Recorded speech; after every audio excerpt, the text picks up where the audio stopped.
अस्सलाम वालेकुम नाज़रीन, प्रोग्राम दोमेल के साथ मैं हूं आपका मेज़बान शौकत इकबाल।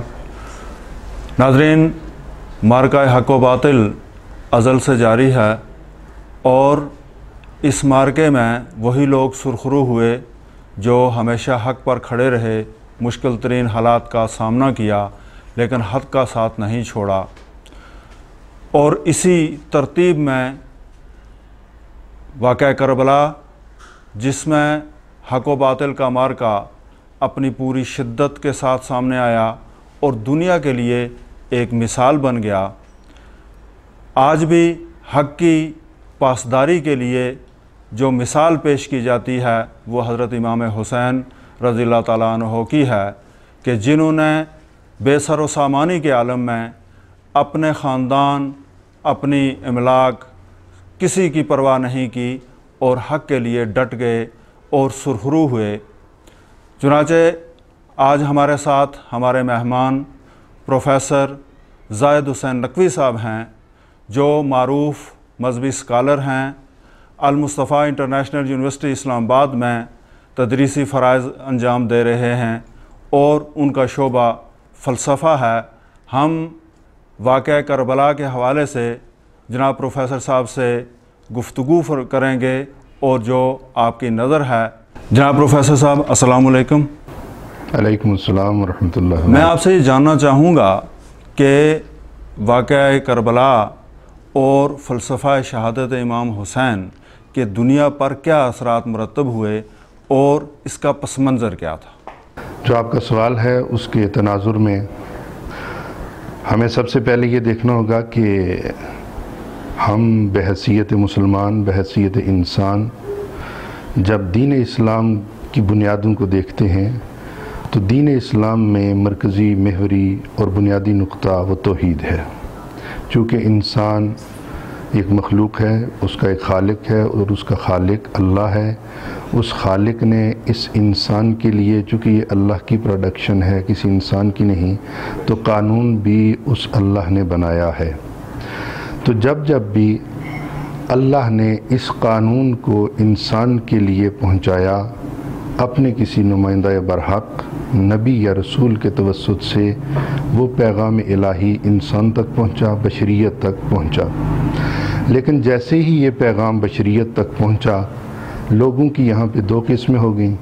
कुछ लोगों ने उस पैगाम तौहीद पे लब्बैक कहा और वक्त के रसूल का साथ दिया, और कुछ वो लोग थे कि जो मुख्तलिफ़ अग़राज़ व मक़ासद के पेश नज़र, जिसे कुरान ने मुख्तलिफ़ असबाब बयान किए हैं, उनकी वजह से वो उस अल्लाह के नुमाइंदे के मुकाबले में, यानी जो पैगाम लेके पैगंबर आए, उनके मुकाबले में वो खड़े हो गए।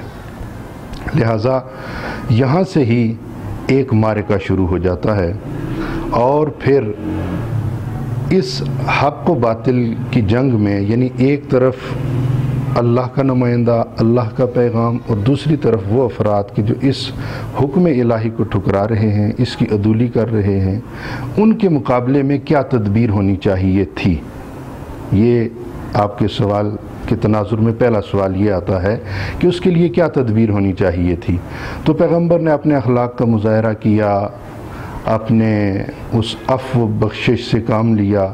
अम्बिया, तमाम अम्बिया ने, तारीख़ अम्बिया आप देख लें, बड़े सख्त मराहिल हैं जो अम्बिया अपनी उम्मत को बर्दाश्त करते रहे, उन मुखालिफिन को बर्दाश्त करते रहे। लेकिन जब मसला इस नहज पे पहुंचता है कि अब और कोई चारा नहीं, फ़कत यही है कि उन लोगों का मुकाबला किया जाए, उनके मुकाबले में खड़ा हुआ जाए, उनके मुकाबले में क़याम किया जाए, उनकी साजिशों को रोका जाए, तो उसके लिए एक तदबीर के तौर पे अल्लाह ने अपने नबी के ज़रिए और अपने अम्बिया के ज़रिए जिस रास्ते का इंतखाब किया वो जिहाद का रास्ता था। और इस राह जिहाद में जो लोग कत्ल किए जाएं, वो उन्हें अल्लाह ने ज़िंदा करार दिया है। वला तक़ूलू लिमन युक़तलु फ़ी सबीलिल्लाह बल अहयाउन वलाकिन ला तशऊरून। ये सूरह बकरा की आयत नंबर 154। इसमें अल्लाह इरशाद फरमाता है कि जो राह खुदा में कत्ल किए जाएँ, अपनी जानों के नजराने पेश कर दें, वो مردہ نہیں ہوتے، انہیں مردہ نہ تصور کرنا، وہ مرے نہیں ہیں بلکہ بل احیاء، بلکہ وہ زندہ ہیں۔ بلکہ میں تو یہ کہتا ہوں کہ وہ خود زندہ نہیں ہیں، بلکہ شہید کی جو موت ہے وہ قوموں کی حیات ہے، وہ اس میں قوم زندہ ہوتی ہے۔ لہٰذا یہاں سے پھر ایک ٹکراؤ پیدا ہوا۔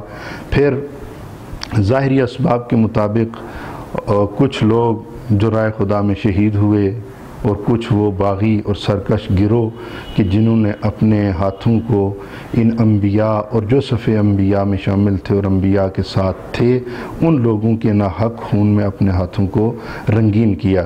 لہٰذا شہادت کا پس منظر یہ ہے کہ یہ اس اللہ کی جو انسان کا خالق ہے، اس کے پیغام کی حفاظت، اس کے پیغام کی نشر و اشاعت، اس کے پیغام کے راستے میں رکاوٹ ڈالنے والوں کے لیے ایک تدبیر ہے جسے شہادت کہتے ہیں۔ پروفیسر صاحب، آپ نے فلسفہ شہادت پر بڑی سیر اصل گفتگو کی۔ میں یہ جاننا چاہوں گا کہ عصر حاضر میں ہم جو مسلمان ہیں پوری دنیا کے مسائل کا شکار ہیں، ہم اس فلسفے کی روشنی میں اپنی زندگیوں کو کس طرح ڈھالیں کہ ہم سرخرو ہو جائیں اللہ کی بارگاہ میں؟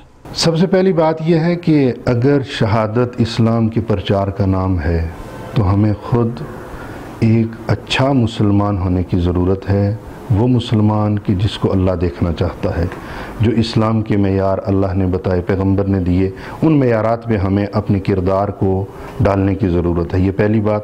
اور دوسری بات یہ ہے کہ ہمیں اس اسلام کے پرچار کرنے والوں کے راستے کی پیروی ہمارے لیے ضروری ہے، اور وہ رسول ہیں، رسول کا پیغام، رسول نے چونکہ اسلام پھیلایا، اعلان کیا، تو ہمیں رسول کے اس راستے کی اتباع ہمارے لیے ضروری ہے۔ اور قرآن نے بھی کہا ہے کہ اگر تم نجات چاہتے ہو تو میرے حبیب کے راستے کی اتباع تمہیں کرنی ہوگی، اس راستے پہ ہمیں آنا ہوگا۔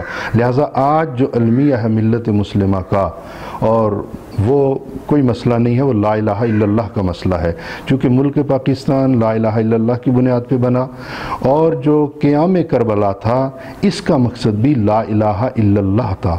اور اس لیے اقبال نے کہا تھا کہ نقش الا اللہ بر صحرا نوشت، سطر عنوان نجات ما نوشت، کہ امام حسین نے اس معرکہ حق و باطل میں لا الہ الا اللہ کو اپنی شہادت کا نذرانہ دے کر امام حسین نے اس کلمے کو بلند کیا۔ اور آج ہمیں ضرورت ہے کہ یہی لا الہ الا اللہ کی بنیاد پر، شیعہ سنی کی بنیاد پہ نہیں، کسی فرقے کی بنیاد پہ نہیں، بلکہ اس کلمہ توحید کی بنیاد پر جو بھی اس کلمہ کے مقابلے میں ہیں، ہمیں ان کے ساتھ برسر پیکار ہونا پڑے گا۔